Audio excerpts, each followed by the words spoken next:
بسم اللہ الرحمن الرحیم الحمدللہ والصلاۃ والسلام علی رسول اللہ۔ تو عزیز طلبہ، ایک اور سلسلہ ہم ویڈیو کلپس کا شروع کر رہے ہیں، جس میں اردو املا اور تلفظ کی درستی کے حوالے سے ہم بات چیت کریں گے۔ تو کلپس شارٹ ہوں گے، چھوٹے ہوں گے، جن میں 10 سے 15 الفاظ کو دیکھا جائے گا کہ ان کی املا کیا ہے اور تلفظ کیا ہے۔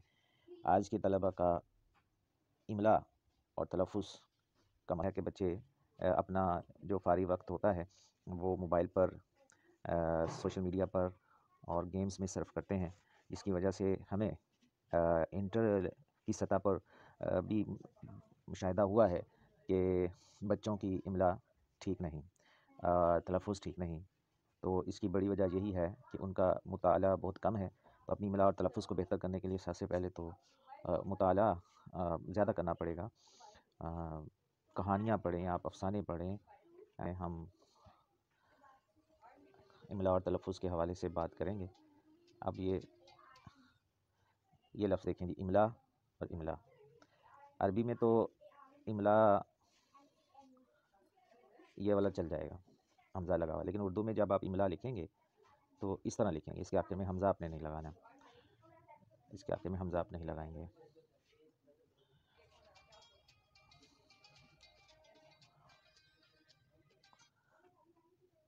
فیصد، لیکن بچوں نیچے بھی آپ پڑھ سکتے ہیں کہ املا کے اصول کے مطابق دو الگ الفاظ کو ملا کر لکھنا درست نہیں، یعنی فی ایک علیحدہ لفظ ہے اور صد ایک علیحدہ لفظ ہے۔ تو جب انہیں لکھا جائے گا تو علیحدہ علیحدہ ہی لکھا جائے گا۔ یہ جو فیصد ہے یہ قابل قبول اور پسندیدہ نہیں ہے۔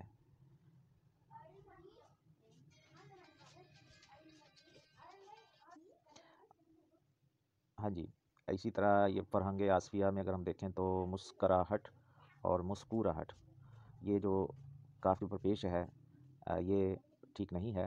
کاف کے اوپر زبر کے ساتھ مسکراہٹ، یہ لفظ ٹھیک ہے، اس کو اسی طرح پڑھا جائے گا۔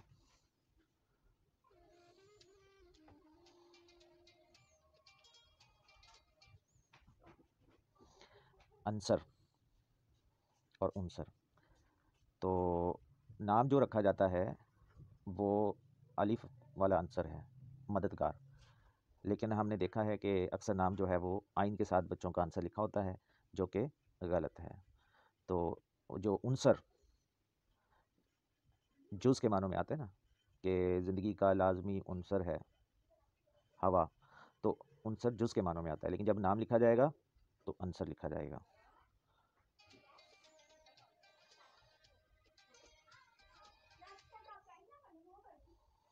جی بالکل بالکل، یہ آخری والا غلط ہے، با زیر الف اور لام، چونکہ عربی میں اسی طرح لکھا جاتا ہے، اور یہ عربی سے یہاں ہمارے ہاں اردو میں آیا ہے۔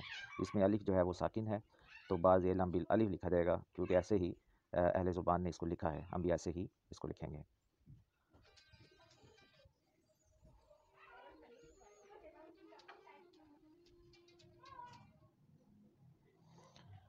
استغفار، استغفار، تو صحیح تلفظ یہ ہے جی، الف کے نیچے زیر اور تا کے نیچے زیر، الف کے نیچے زیر، تا کے نیچے زیر۔ استغفار، استغفار کا مطلب ہے جی اللہ سے بخشش طلب کرنا، مغفرت طلب کرنا۔ تو استغفار پڑھیے کا مطلب ہوگا استغفر اللہ، وہاں استغفر اللہ نہیں کہیں گے، وہاں استغفر اللہ کہیں گے، ٹھیک ہے۔ اسی طرح کہتے ہیں تکبیر پڑھیں تو اللہ اکبر، اور تسبیح پڑھیں جی سبحان اللہ، اسی طرح استغفار پڑھیں جی تو استغفر اللہ۔ تو یہ جو استغفار ہے یہ غلط ہے، اس کو آپ اس طرح نہیں لکھیں گے، بلکہ استغفار سے لکھیں گے۔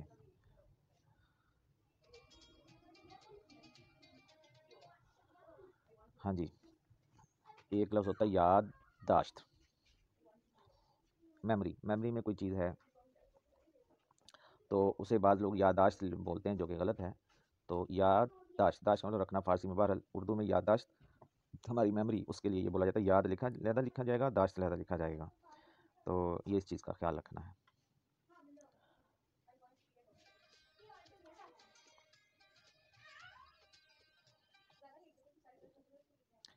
جی چاہیے، ہمارے اردو میں استعمال ہوتا ہے، ہمیں کام کرنا چاہیے، انہیں محنت کرنی چاہیے۔ تو چاہیے کا تلفظ املا یہ ہوگا جو پہلے والا ہرا ہے۔ تو اگر آپ یہ لکھیں گے جو کہ غلط العام ہے، بہت زیادہ لکھا ہوتا ہے کتابوں میں، تو یہ چاہی آئے